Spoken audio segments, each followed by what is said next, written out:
8টা injection. কখনো তোমরা নিয়েছো একসাথে 8টা ইঞ্জেকশন? আজকে আমি নিয়েছি। কি হয়েছিল জানো? এই যে আমার হাতটা দেখছো, আমার হাতটায় কিন্তু আজকে জিমি কামড়ে দিয়েছিল।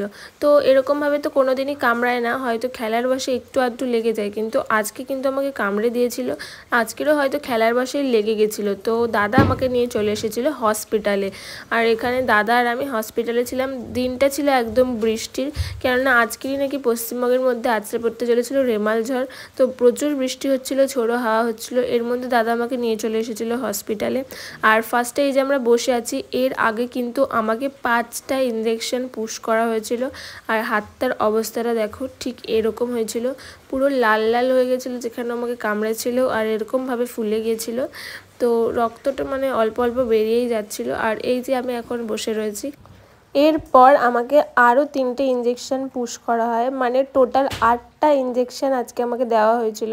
আর এই যে টাইমটা বসে রয়েছে, আমার লিটারালি কান্না পাচ্ছিল এটা ভেবেই যে আমি শুনেছিলাম নাকি এরপরে যে 3টে ইঞ্জেকশন পুশ করা হবে সেগুলো যেখানে কামড়েছে তার ভিতরেই পুশ করা হয়, আর সেটাই হয়েছিল। তো এখানে ইঞ্জেকশন নেওয়া হয়ে যাওয়ার পরে আমি আর দাদা এখন বাড়ির দিকে চলে যাচ্ছিলাম। হসপিটাল থেকে প্রেসক্রিপশানের কাগজে লিখে দিয়েছিল ওষুধ, যেগুলো আমাকে খেতে হতো, আর একটা মলম দিয়েছিল যেটা আমাকে লাগাতে হতো। তো দাদা বলছিল আমরা নাথ মেডিকেল থেকেই সেটা নিয়ে নেব। আর এখানে দাদা কিন্তু এখনও হাসছে, কারণ 8টা ইঞ্জেকশন মানে আমার তো বিশাল ঘুম পাচ্ছিলো 8টা ইঞ্জেকশন নেওয়ার পরে। তো দাদা আমাকে সারা রাস্তা এরকমভাবে এন্টারটেন করতে করতে যাচ্ছিলো। আর মাঝে অনেক বৃষ্টি এসেছিলো, তো আমরা একটুখানি দাঁড়িয়েও গেছিলাম। আর এখন কিন্তু আমরা চলে এসেছিলাম বাসস্ট্যান্ডে। তো বাসস্ট্যান্ডে এসে একটু জ্যামের মধ্যে দাঁড়িয়ে গেছিলাম। আর এই দেখো আমার দাদার কাণ্ড কারখানা, এই সব করছে ও, মানে এরকমভাবে আমাকে হাসাচ্ছিল রাস্তার মধ্যে। তো এখন আমরা কিন্তু চলে এসেছিলাম নাথ মেডিকেলের সামনে। নাথ মেডিকেল থেকেই ওষুধ নেব বলে আমরা এখানটায় এখন দাঁড়িয়ে গেছিলাম।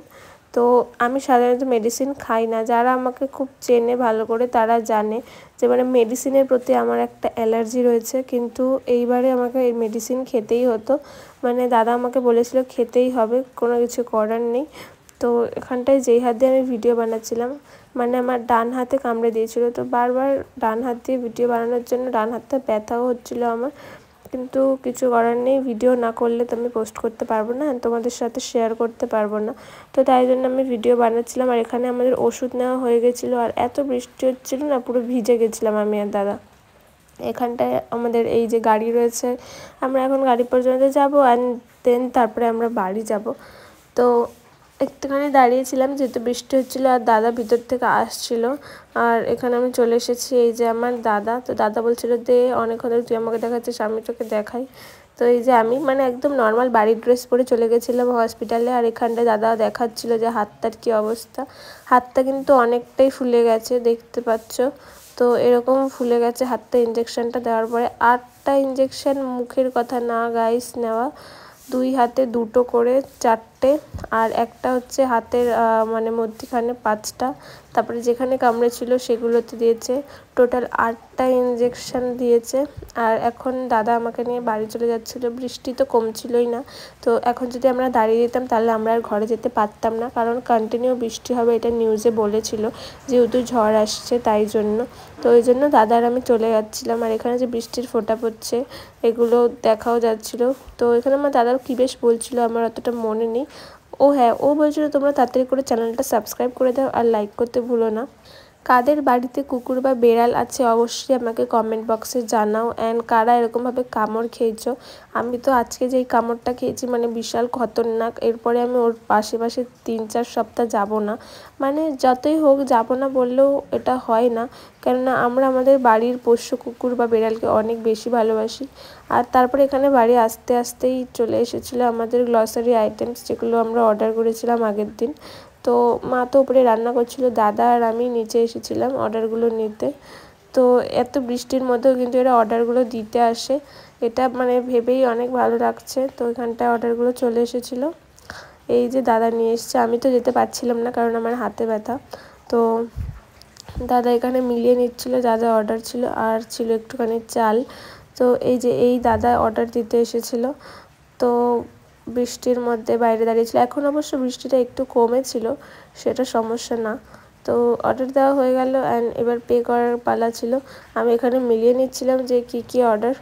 তো দেখলাম যে ঠিক আছে সব এসছে, শুধু একটা বাদে, তো ওটা নাকি ছিল না, ওই জন্য আসেনি। তো ঠিক আছে। আর এখানটায় দাদা আমাকে টাকা দিল, বললো যে নে এই টাকাগুলো নিয়ে তুই কিছু খেয়ে নিস।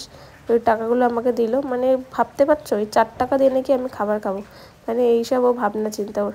তো ওখানে জিনিসপত্রগুলো নিয়ে চলে যাচ্ছিলো, কারণ আমার হাতে ব্যথা ছিল, আমি তাই জন্য এগুলো কিছুই নিয়ে যেতে পারিনি। রাত্রিবেলা ঠিক এরকম হয়ে গেছিলো হাতের অবস্থা, মানে এতটা ফুলে গেছিলো হাত। আর তারপরে 8টা ইঞ্জেকশন যেখানে যেখানে দিয়েছিল, এত ব্যথা ছিল গা হাত পা যে তোমাদেরকে কি করে আমি বোঝাবো। দেন আমি তোমাদেরকে একটু লাইট জ্বেলে দেখালাম যে অবস্থাটা দেখো হাতের, মানে কেমন ফুলে গেছে। এবার আমি হাতটা একটু তোমাদেরকে আর করে দেখাচ্ছি, তাহলে তোমরা বুঝতে পারবে যে কতটা ফুলে গেছে আমার, মানে নর্মাল হাতের থেকে। বাট আমার একটু ভালো লাগছিলো যে আমি যদি এরকম মোটা হতাম তাহলে অনেক ভালো হতো, কিন্তু ঠিক আছে। বাট এই জায়গাটা অনেক ব্যথা ছিল আমার, কিন্তু ইঞ্জেকশন পুশ করার পরে এটা একটু মানে আরেকটু বেশি ফুলে গেছিলো। তো ভিতরে যে পয়জনটা ছিল সেটা মারার জন্য ওই জায়গাটা ইঞ্জেকশনটা পুশ করা হয়েছিল। আর এখানটায় এই যে আমি মানে খুবই ক্লান্ত এতগুলো ইঞ্জেকশন নেওয়ার পরে। আর এখানটায় দেখো যে এই মানে কার্যটা করেছে, সে ঘুমাচ্ছে অলরেডি, সে সকাল থেকে অনেকটা নিস্তব্ধ হয়ে গেছে, কেননা ও বুঝতে পেরেছে নিজের ভুলটা, আর কি করবে, ছাড়ো বাদ দাও। তো এই ছিল আজকের ভিডিও। তো তোমাদের যদি ভিডিওটা ভালো লেগে থাকে তাহলে অবশ্যই একটা লাইক করে দিও, আর কমেন্ট বক্সে জানিও তোমাদের বাড়িতে কাদের বাড়িতে কুকুর আছে। তো সবাইকে টাটা, সাবস্ক্রাইব করতে ভুলো না।